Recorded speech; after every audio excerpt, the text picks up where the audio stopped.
அருமையான ஓய்வு நாளிலும் தேவ சமூகத்துக்கு வந்தவங்க ஒவ்வொருவரையும் இயேசுவின் இணையற்ற நாமத்தினாலே அன்பின் வாழ்த்துக்கள். கர்த்தர் நல்லவர், அவர் கிருபை என்றும் உள்ளது. இந்த நாள் வரைக்கும் கர்த்தர் நம்மை நடத்தி கொண்டிருக்கிறார். ஆமென், ஹல்லேலூயா. பாருங்க, தேவனுடைய சமூகத்துல வார்த்தைக்காக வந்திருக்கோம். அந்த வார்த்தையானது வானமும் பூமியும் ஒழிந்தாலும் அந்த வார்த்தை ஒரு நாளும் ஒழியாது. அவர் சத்தியத்தின் மூலமாக நம்மை நடத்தி கொண்டிருக்கிறார். ஆமென். சத்தியத்தை கேட்க வந்திருக்கீங்க. நம்ம கண்களை மூடி ஜெபிப்போம். கர்த்தர் தாமே நம்மை ஆசீர்வதிக்கும்படி. ஸ்தோத்திரம் ஏசப்பா, உம்மை துதிக்கிறோம் ஆண்டவரே. இந்த காலை வேளையில உம்முடைய பிள்ளைகள் ஒவ்வொருவருக்காக அடியேன் ஜெபிக்கிற ராஜா. ஆண்டவரே, நீர் இறங்கி வந்து எங்கள் மத்தியில பேசும்படியா ஒப்பு கொடுக்கிறோம். ஆசீர்வதியும். ஸ்தோத்திரம் ஸ்தோத்திரம் ஸ்தோத்திரம் ஆண்டவரே. உன்னதமானவருடைய கரங்களுக்குள்ளால் முழுவதுமாய் நாங்கள் அர்ப்பணிக்கிறோம் ராஜா.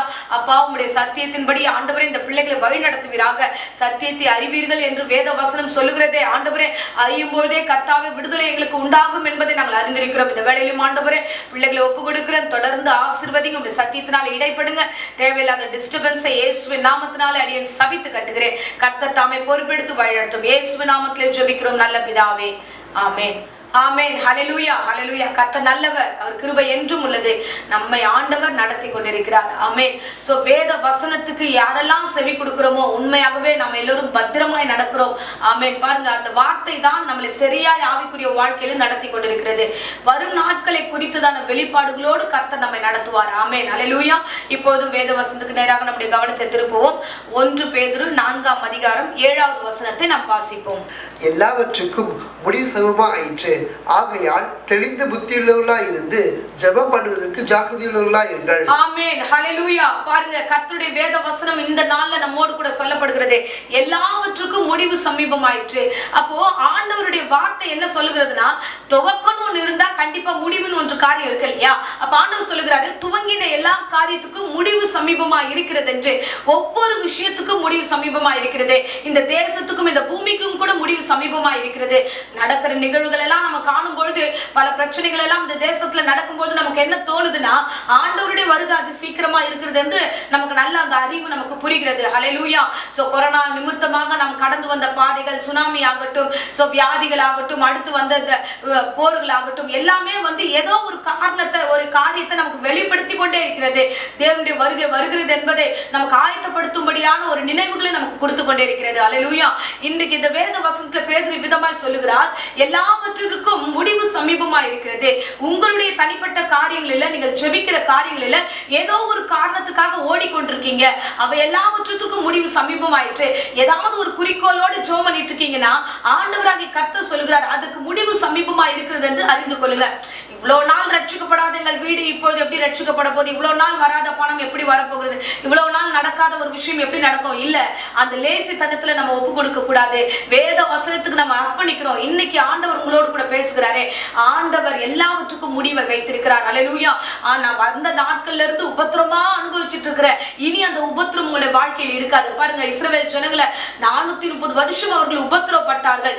ஒவ்வொரு நாளும் அவர்களுக்கு எப்படி தோணி இருக்கும்? ஒவ்வொரு வருஷம் அவங்களுக்கு எப்படி தோணி இருக்கும்னா, அவ்வளவுதான் நம்மளுடைய லைஃப் இப்படியே ஜெனரேஷனா இப்படியே அழிஞ்சிடுவோம் அப்படின்னு அவர்கள் நினைத்த நேரத்துல கர்த்தர் அந்த நினைவை மாற்றினார். ஹல்லேலூயா.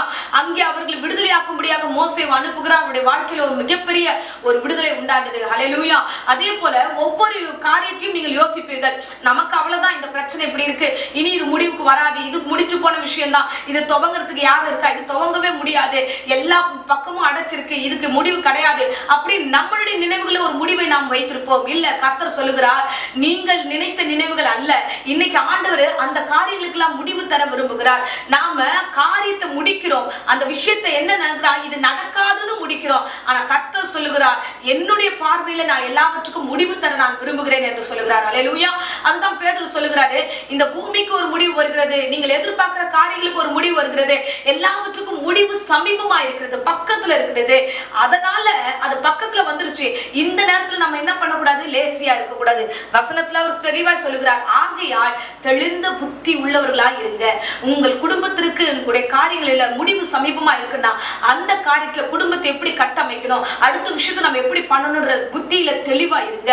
அடுத்த விஷயம், நீங்க ஒரு ப்ராஜெக்ட் எடுத்திருக்கீங்க, அதுக்கு வந்து எல்லாத்தையும் முடிக்கிற ஒரு தருவாய் வந்துட்டீங்க, இதை எப்படி முடிக்கணும் அதுல கொஞ்சம் தெளிவா இருங்க.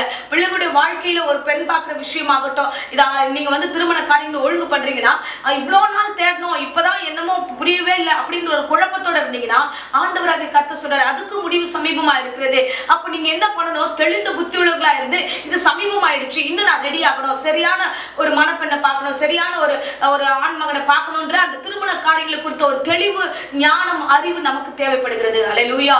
அருமையானவர்களே, இன்றைக்கு கர்த்தர் சொல்ல தெளிந்த புத்தி உள்ளவர்களா இருங்கள். ஒரு காரியம் துவக்கம் இருந்தா முடிவு நிச்சயமா இருக்கும். ஒரு காரியத்தை கர்த்தர் துவங்கி இருக்கிறார்னா அதை முடிக்கவும் அவர் வல்லவராய் இருக்கிறார். ஹல்லேலூயா, ஹல்லேலூயா. நம்முடைய விசுவாசத்தை துவங்கினவரும் அவர்தானே. அவர் இன்றைக்கு சொல்லுகிறாரு, நான் எல்லா காரியத்தையும் முடிக்க வல்லவராய் இருக்கிறேன். ஆகையால நீங்கள் எப்பொழுதும் விழித்திருங்க, தெளிந்த புத்தி உள்ளவர்களா இருங்க. பாருங்க, இயேசு கெத்செமனே தோட்டத்துல வரும்போது தன்னுடைய பிள்ளைகளை கூட்டிட்டு வராரு, சீஷர்ல அவங்கள பார்த்து ஒரு இடத்துல சொல்லுகிறார், நீங்க வந்து ஜெபம் பண்ணிட்டே இருங்க, நான் போய் ஜெபம் பண்ணிட்டு வரேன்னு சொல்லிட்டு அவர் சொல்லி விட்டுட்டு போகும்போது சீஷர்கள் எப்படி இருந்தாங்க அப்படின்னா, வசனத்துல நம்ம வாசிக்கிறோம். லூக்கா 22ஆம் அதிகாரம் 45-46 வசனத்துல, அவர் ஜெபம் பண்ணி முடித்து எழுந்திருந்து தம்முடைய சிஷ்யரிடத்தில் வந்து அவர்கள் துக்கத்தினாலே நித்திரை பண்றது கண்டு, நீங்கள் நித்திரை பண்ணுறது என்ன, சோதனைக்குட்படாதபடிக்கு எழுந்திருந்து ஜெபம் பண்ணுங்கள் என்றார். ஆமென், ஹல்லேலூயா. பாருங்க, ஜெபம் பண்ண சொல்லிட்டு ஆண்டவர் அங்க கடந்து போகிறார். அவர் போய் வரும்போது பார்த்தா இவங்க எல்லாம் நல்ல நித்திரை மயக்கத்துல இருக்கிறாங்க. ஹல்லேலூயா. அங்க வசனம் சொல்லுகிறது, சோதனைக்குட்படாதபடிக்கு விழித்திருந்து நீங்க ஜெபம் பண்ணணும். இன்னைக்கு அந்த வார்த்தையை உங்களோடத்துல பேச நான் விரும்புகிறேன். தெளிந்த புத்தியா இருங்க. சூழ்நிலைகள் எல்லாம் வேற மாதிரி போயிட்டு இருக்கு, இன்னும் நம்ம தூங்குறோம், இன்னும் நம்ம கை முடைக்கிட்டு படுத்துட்டு இருக்கோம், பரவாயில்ல, எனக்காக சபையில ஜெபம் பண்ணுவாங்க, எனக்காக அக்கா ஜெபம் பண்ணுவாங்க, எனக்காக இவங்க எல்லாம் ஜெபம் பண்ணுவாங்க அப்படின்னு இல்ல. எங்க வீட்டுல இருக்கிற அம்மா ஜெபம் பண்ணுவாங்க, எங்க அக்கா ஜெபம் பண்ணுவாங்க, தங்கச்சி ஜெபம் பண்ணுவாங்க. மத்தவங்களுடைய ஜெபத்துல நம்ம இனி வாழ முடியாது. இன்னைக்கு ஒவ்வொரு காலும் முடங்க வேண்டும், ஒவ்வொருத்தரும் ஜெபிக்க வேண்டும். பாருங்க, இயேசு சொல்லுகிறார், நீங்க உட்கார்ந்துட்டு இருங்க, நான் போய் ஜெபம் பண்றேன்னு இயேசு சொல்லியிருக்கலாம். ஆனா அங்க ஆண்டவராகிய கர்த்தர் சொல்கிற வார்த்தையை பாத்தீங்கன்னா, முழங்கால் படிட்டு அவர் ஜெபம் பண்றதுக்கு முன்னாடி சீஷர்களை பார்த்து சொன்ன வார்த்தை, நீங்க ஜெபம் பண்ணுங்க. அல்லேலூயா. இங்கே நீங்கள் ஜெபம் பண்ணிட்டு இருங்க, தேவ சமூகத்துல விழித்திருங்க. ஏன்னா சோதனைக்காரன் வருகிறான். அந்த சோதனையில நீங்கள் விழித்திருக்கிறவர்களா இருக்கணும். என்னென்ன பிரச்சனை வருது, இப்ப இதை எப்படி டாக்கிள் பண்றது அப்படின்னு யோசிக்கிற ஒரு திறன் வேணும்னா உங்களுக்கு முக்கியமா ஜெபம் தேவைப்படுகிறது. அல்லேலூயா. நீங்க இன்னைக்கு தூங்கிட்டீங்கன்னா அவ்வளவுதான். பாருங்க, நம்ம நினைக்கிறோம், இல்ல நான் எவ்வளவு காலமா எக்ஸ்பீரியன்ஸா, எனக்கு நான் நல்லா ஜெபம் பண்ற ஆளு, எனக்கு எல்லாமே தெரியும், தேவன் எப்படி எப்படி நடத்துவார், எப்படி எப்படி கொண்டு போவார், எல்லாமே எனக்கு தெரியும்னு வசனம் சொல்லுகிறது. எனக்கு ரொம்ப பிடித்தமான வசனம், நிறைய பிரசங்கங்களை வாலிபர்களுக்காக நான் சொல்லுவேன். 1 கொரிந்தியர் 10:12 வாசிக்கிறோம், தன்னை நிற்கிறேன் என்கிறவன் விழாதபடிக்கு எச்சரிக்கையா இருக்க கடவன் என்று வேதம் சொல்லுகிறது. நான் நிக்கிறேன், எனக்கு எல்லாம் தெரியும், நான் விழமாட்டேன், இத்தனை வருஷம் எக்ஸ்பீரியன்ஸ் இருக்கு, அதெல்லாம் ஒண்ணு கிடையாது. கடைசி காலத்துல எல்லோருக்குமே எல்லாமே முடிவுதான். பாருங்க, இயேசுவோடு இருந்த சீஷர்களுக்கே என்னன்னா தூக்கம் தான் வந்துச்சு, நித்திரை மயக்கம் தான் வந்தது. என்ன முக்கியமான ஒரு தருணம், முக்கியமான விஷயம், இயேசு சொல்றதெல்லாம் புரிந்துகிற அறிவு, ஞானம் அவர்களுக்கு இல்லாமல் போயிடுச்சு. இந்த இடத்துல அவங்க சோதனைகளின் மத்தியில கூட அவங்க தூங்கிட்டு இருக்கிறாங்க. இந்த நிலைமை தான் இருக்கிறது. இன்னைக்கு இந்த பிரசங்கத்தை கேட்கிற அருமையானவர்களே, நார்மலான ஜெபம், டெய்லி எழுந்துக்கிறேன், 5 நிமிஷம் ஜெபம் பண்றேன், நான் போறேன், நான் வந்து ஆண்டவருக்கு காணிக்கை செலுத்துறேன், தசம்பாகம் செலுத்துறேன், வேற என்ன, இதுக்கு மேல பெரிய விஷயம் நான் என்ன பண்ணணும்? இல்ல இல்ல, நீங்கள் இப்பொழுது இருக்கிற முடிவை குறித்து அறிந்து கொள்ளுங்க, இப்பொழுது இருக்கிற பிரச்சனைகளை குறித்து புரிந்து கொள்ளுங்க. சுத்தி பிரச்சனைகள் தான். நீங்க வந்து செய்தியை நீங்க பாத்தீங்கன்னா, நீங்க வந்து ஏதாவது ஒரு டிவி சேனலை ஓபன் பண்ணி பாருங்க, 99% அந்த நியூஸ் எல்லாமே நம்மளை பயமுறுத்தும், நம்மளுக்கு வந்து கலக்கத்தை கொடுக்கும். எல்லாமே வந்து ஒரு நல்ல செய்தியாவே நம்ம பார்க்க முடியாது. ஒவ்வொரு குடும்பத்தை பத்தியும், இல்ல தேசத்துல நடக்கிற விஷயம், வருமானத்தை குறித்து எல்லாமே வந்து மனக்கலக்கத்தை உண்டு பண்ணுகிற செய்தியா தான் இருக்குது. ஏதோ ஒரு % தான் கேட்கிற மாதிரி இருக்குது. சோ அந்த காலகட்டத்துல நம்ம வாழ்ந்துட்டு இருக்கிறோன்றதை நீங்க மறந்துடாதீங்க. எல்லாவற்றுக்கும் முடிவு சமீபமா இருக்கிறது. இந்த டைம்ல ஒரு லேசியா நம்ம பிரச்சனைகள் எல்லாம் இருக்கு, வீட்டுல நல்லா தெரியும், நம்ம வீடு சூழலை சரியில்லை, நம்மளோட சூழ்ந்து இருக்கிற பிரச்சனைகள் சரியா இல்ல, நமக்கு ஒரு மாதிரி இருக்கு, நம்ம ஏன் வந்து விழித்து இருக்க கூடாது, நம்ம ஏன் ஜெபிக்க கூடாது, நம்ம ஏன் உபவாசம் எடுக்க கூடாது எப்படின்ற ஒரு அறிவு ஞானம் நமக்கு வேணும். அல்லேலூயா. இப்போது நம்ம சபையில 21 நாள் உபவாச ஜெபத்தை நம்ம நடத்தி கொண்டிருக்கிறோம், போய் கொண்டிருக்கிறது. தேவன் கிருபையா நடத்துகிறார். நீங்களும் இந்த ஜெபத்துல கலந்து கொள்ளுங்க. உண்மையாகவே ஆவியானவர் உங்களை நடத்துவார். எவ்வளவுக்கு எவ்வளவு இந்த காலகட்டத்துல உங்களை ஜெபத்துல கட்ட முடியுமோ அவ்வளவுக்கு அவ்வளவு உபவாசத்தோடு தேவ சமூகத்துல இன்னும் அதிகமாய் தேடுங்க. பெரிய காரியங்களை கர்த்தர் உங்கள் வாழ்க்கையில நடத்த வல்லவராய் இருக்கிறார். அல்லேலூயா. பாருங்க, உங்க சிறையிருப்பை மாற்றுவார், உங்கள் சூழ்நிலைகளை மாற்றுவார். கர்த்தர் நல்ல தெய்வமாக இருக்கிறார். ஆமென், அல்லேலூயா. அதான் பேதுரு சொல்லுகிறாரு, நீங்க தெளிந்த புத்தி உள்ளவர்களா இருந்து ஜெபம் பண்ணுவதில் ஜாக்கிரதையா இருங்க. உங்களை சுத்தி என்ன நடக்குதுன்ற ஒரு அறிவு ஞானம் நமக்கு தேவை. தேசத்துல என்ன நடக்குது, வீட்டுல என்ன நடக்குது, சோ நம்ம ஆபீஸ்ல என்ன நடக்குது, இது எல்லாத்தையும் நம்ம வந்து கவனிக்காம அப்படியே விட்டுறோம். இல்ல, அங்கே நடக்கிற ஒவ்வொரு நிகழ்வுகளையும் கவனமாய் பார்க்க வேண்டும். ஏன்னா எல்லாவற்றுக்கும் முடிவு சமீபமா இருக்கிறது என்று வேதம் சொல்லுகிறது. அல்லேலூயா. நம்ம பார்க்கிறோம் எஸ்தர் புத்தகத்துல ஒரு சம்பவத்தை நம்ம பார்க்கிறோம். யூதர்களை அழிக்கும்படியாக ஆமான் வந்து ஒரு பெரிய சதி திட்டத்தை தீட்டுறான். அவன் சொல்ற வார்த்தை பாத்தீங்கன்னா, சிறியோர் பெரியோர் முதற்கொண்டு எல்லோரையும் அழிக்கும்படியாக ஒரு பெரிய பிளான் பண்ணுகிறான். அந்த நேரம் அந்த காரியத்தை குறித்து எல்லோருக்கும் அறிவிக்கப்படுகிறது. யூதர்கள் எல்லோரும் புலம்புகிறார்கள், அழுகிறார்கள், எல்லோரும் சாம்பலில உட்கார்ந்துட்டு என்ன செய்வது என்று தெரியாம இருக்கிறாங்க. அந்த நேரத்துல மொர்தெகாய் வந்து அந்த எஸ்தர் ராணி கிட்ட சொல்றாரு, ரொம்ப அருமையான ஒரு வார்த்தை சொல்கிறார். அம்மா, நம்ம குலத்தை அழிப்பதற்காக ஒரு பெரிய கூட்டம் வந்திருக்கிறது, நீங்க எதையாவது போய் நீ ராஜா கிட்ட போய் பேசணும்னு சொல்லும்போது அவ என்னால முடியாது என்று சொல்லுகிறார். அல்லேலூயா. பாருங்க, அந்த யூத குலத்துல இருந்து வந்த பெண்ணு தான், ஆனா அந்த குலம் அழிக்கப்பட போகிறது, பிரச்சனை அப்படி இருக்கும்போது முடியாதுன்ற ஒரு வார்த்தை அவர்கள் கொண்டு வருகிறார்கள். இந்த நாட்களில இப்படிதான் இருக்கிறோம். பரவாயில்ல, ஆபீஸ் தானே, பரவாயில்ல, வீடு தானே, பரவாயில்ல, தேசம் தானே, ஏதோ ஒரு தேசத்துல பிரச்சனை சண்டை நடக்குதுன்னா நமக்கு என்ன பிரச்சனை இருக்குது, ஒண்ணு இல்ல அப்படின்னு அப்படி இருக்காதீங்க. ஒவ்வொரு பிரச்சனையாய் கடந்து போய் உலகத்தின் முடிவுக்கு நேரா போறோம். சோ இவ்வளவு பெரிய பிரச்சனையை கேள்விப்படும் போது எஸ்தர் ராணி வந்து ஒரு லேசியா இருக்கிறாங்கன்னா ஆச்சரியமா இருக்குது. என்னடா, நம்முடைய குலம், நம்முடைய சொந்தம், நம்முடைய பந்தம், இவ்வளவு பெரிய பிரச்சனை இருக்கு, தேசத்துல எல்லாரும் அழுகுறாங்க, எப்ப பார்த்தாலும் மொர்தெகாய் உட்கார்ந்து அழுதுகிட்டே இருக்காரு, நம்ம என்ன பண்ணணும் அப்படின்ற மைண்ட் செட் அவங்களுக்கு இல்ல. மொர்தெகாய் வந்து சொல்லுகிறாரம்மா, இப்படிப்பட்ட ஒரு சூழ்நிலை, நீ ராணியா இருக்க, நீ ஒரு தேசத்துல இருக்கிற, சோ நீ தான் எதையாவது பண்ணணும்னு சொல்லும் போது அவர்கள் அதை ஏற்றுக்கொள்ளவில்லை. இன்னைக்கு அப்படிதான் நிறைய பேரு. என்னன்னா, நம்ம வீட்டுல யார் அடிச்சுக்கிட்டாலும் சரி, சொந்தங்கள் அடிச்சுக்கிட்டாலும் இல்ல சொந்தக்காரங்க பேசாம இருந்தாலும் இல்லைன்னா குடும்பத்திலேயே சண்டைகள் வந்தாலும், அப்பா அம்மாக்குள்ள சண்டை எப்படியாவது போட்டோம் விடு, அண்ணன் தம்பிக்குள்ள சண்டை எப்படியாவது போட்டோம் விடு, யாராவது எப்படியாவது போட்டோம் என்று இருக்கிறோம். இல்ல, அது தப்பு. தெளிந்த புத்தி உள்ளவர்களா இருங்க, வீட்டுக்காக ஜெபம் பண்ணுங்க, தேசத்துக்காக ஜெபம் பண்ணுங்க, உங்களை சுத்தி இருக்கிறவர்களுக்காக நீங்க ஜெபிக்கிற பிள்ளைகளா இருக்க வேண்டும். அதுதான் இன்னைக்கு ஒரு எச்சரிக்கையா கர்த்தர் உங்களுக்கு சொல்லுகிறார். பாருங்க, மொர்தெகாய் அழகாய் ஒரு வார்த்தை சொல்லுகிறார். நம்ம வாசிப்போம். எஸ்தர் 4ஆம் அதிகாரம் 13-14 வசனத்துல நம்ம வாசிக்கிறோம். மொர்தெகாய் எஸ்தருக்கு திரும்ப சொன்னது, நீ ராஜாவின் அரண்மனையில் இருக்கிறதுனால் மற்ற யூது தப்பக்கூடாது இருக்க நீ தப்புவா என்று உன் மனதிலே நினைவு கொள்ளாதே. ஆமென். ரொம்ப அழகான ஒரு வார்த்தை, இந்த தேசத்துக்கு இந்த நாட்களுக்கு தேவையான வார்த்தை. பாருங்க, யூதர்கள் எல்லாரும் அழிப்பாங்கன்னா நீயும் யூத குலம்தான், இன்னும் உன்னை மட்டும் விட்டுடுவாங்கன்னு நீ நினைக்கிறியா? இன்னைக்கு இந்த தேசத்துல பெரிய யுத்தம் வருது, பிரச்சனை வருது, எல்லா இடத்துலயும் வியாதிகள் வருதுன்னா நம்ம மட்டும் தப்பிச்சுப்போமா? இதே தேசத்துல தான் இருக்கிறோம், இதே ஊர்ல தான் இருக்கிறோம், என்ன வந்தாலும் நாம அது உள்ள பாதிக்கப்படுவோம்ன்றத மறந்துடாதீங்க. அல்லேலூயா. அதே வீட்டுக்குள்ளதான் இருக்கிறீங்க. பிரச்சனைகள் இந்த உறவுகளுக்கு மத்தியில போகிறது, மற்றவர்களுக்கு மத்தியில போகுதுன்னா அந்த வீட்டுக்குள்ள இருக்கிற அந்த பிரச்சனை சுத்தி உங்ககிட்ட வராதுன்னு என்ன நிச்சயம்? சோ கவனமா இருங்க. தேவனுடைய வார்த்தை ஒரு நாளும் பொய் சொல்லாதே. இது ஒரு அருமையான வார்த்தை இன்னைக்கு சொல்லுகிறார். ஜாக்கிரதையா இருங்க, ஜெபம் பண்ணுவதுல ஜாக்கிரதையா இருங்க. அந்த பிரச்சனை உங்க வீட்டுல வரதுக்கு ரொம்ப நாள் ஆகாது. அல்லேலூயா. அருமையானவர்களே, மொர்தெகாய் தான் சொல்றாரு, நீ மட்டும் தப்பிச்சிருவியா? நீ மட்டும் லேசியா அப்படி உட்காந்துருக்க, சாப்பிடுற, தூங்குற, போற, யாராவது உபவாசம் வைக்கிட்டோம், யாராவது ஜெபம் பண்ணிட்டோம், யாராவது பாத்துக்கிட்டோம், இந்த தேசத்துல இந்த தலைவர்கள்லாம் இருக்கிறாங்க, நம்ம ஏன் ஜெபம் பண்ணோம் அப்படின்னு இருக்காதீங்க. கர்த்தர் உங்களிடத்துல பேசிக் கொண்டிருக்கிறார். அது மாத்திரம் இல்ல, அவர் சொல்லுகிற இன்னொரு வார்த்தை நம்ம வாசிக்கிறோம். நீ இந்த காலத்திலே மௌனமா இருந்தால் யூதருக்கு சகாயமும் ரட்சிப்பும் வேறு இடத்தில் எழும்பும், அப்பொழுது நீயும் உன் தகப்பன் குடும்பத்தாரும் அழிவீர்கள். நீ இப்படிப்பட்ட காலத்துக்கு உதவியா இருக்கும்படி உனக்கு ராஜ்யம் கிடைத்திருக்கலாமே, யாருக்கு தெரியும் என்று சொன்னான். ஆமென். ஹல்லேலூயா. பாருங்க, அவர் திட்டமாய் ஒரு வார்த்தை சொல்லிட்டாரு. அம்மா, இந்த காலத்துல மௌனமா இருந்தா கர்த்தர் எப்படினாலும் எதையாவது செய்தாவது ரட்சிப்பார் இந்த தேசத்தை, யாரை கொண்டாவது உங்க வீட்டின் காரியத்தை காப்பாற்றுவாரு. தேவன் உனக்கு ஒரு மேன்மை கொடுத்திருக்கிறாரு, தேவன் உனக்கு ஒரு சமாதானத்தை இப்ப கொடுத்து வச்சிருக்கிறாரு, உன்னால ஜெபிக்க முடியும் என்ற பலத்தை கொடுத்து வைத்திருக்கிறாரு.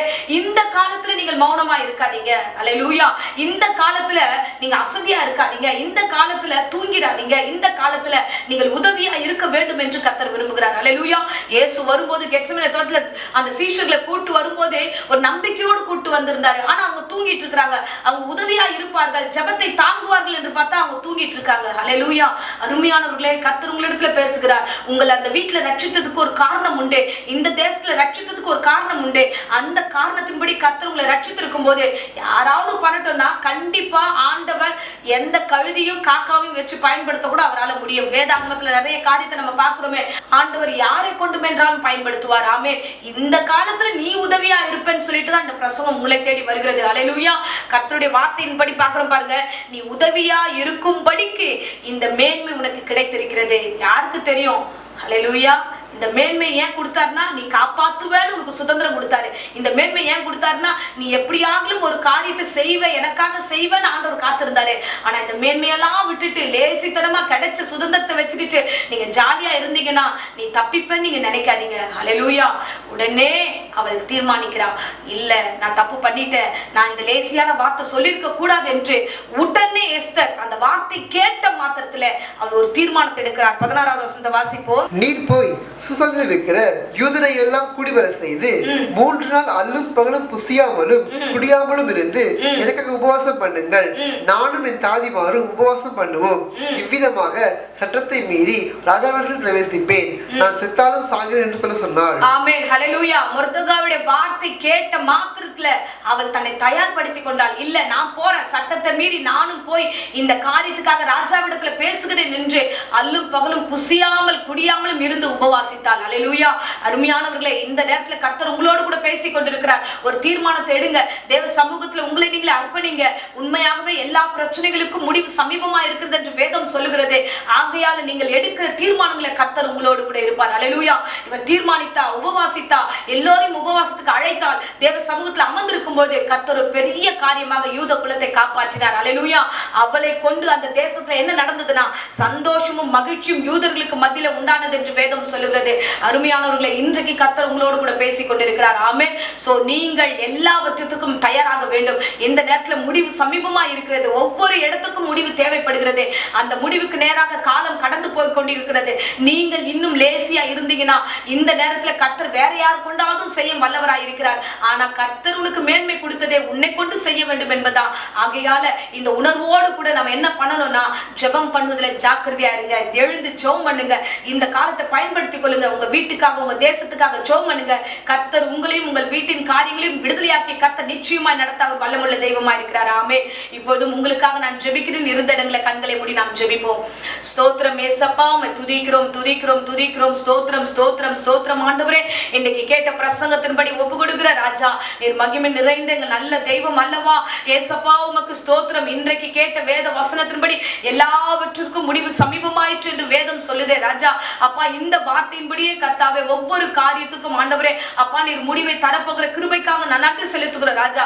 அதற்காக ஆயத்தம் பண்ண ஆண்டவரே இந்த வழியில அப்பா எங்களோடு கூட பேசினதுக்காய் ஸ்தோத்திரம் ஆண்டவரே. நன்றி நன்றி நன்றி ஆண்டவரே. சபையாட்களும் ஆண்டவரே அப்பா ஆண்டவரே இந்த 21 நாள் உபவாச ஜெபத்திலும் தொடர்ந்து உற்சாகத்தோடு ஓடும்படியாக ஆண்டவரே இந்த பிரசங்கத்தை கேட்கிறவர்களும் தங்களால் முடிந்த அளவுக்கு ஆண்டவரை தீர்மானிக்கிற 3 நாளோ 7 நாளோ என்ன தீர்மானித்து வைத்து ஆண்டவரே உபவாசத்தில் அமர்கிறார்களோ எல்லா காரியத்துக்கும் முடிவை கொடுத்து ஆசீர்வதிங்க. தடைகளையும் பலவீனத்தையும் சோர்வுகளையும் இயேசுவின் நாமத்தில் சபித்து கட்டுகிறேன். கர்த்தர் கிருபையா இருந்து வழி நடத்தும். வியாதி பலவீனங்களை நீக்கி போடும். கர்த்தர் தாமே பொறுப்பெடுத்துக் கொள்ளும், வழி நடத்தும். இயேசுவின் நேற்று நாமத்தில் ஜெபித்து ஒப்பு கொடுக்கிறேன் ஜீவனுள்ள நல்ல பிதாவே. ஆமென் ஆமென். Praise the Lord. God bless you.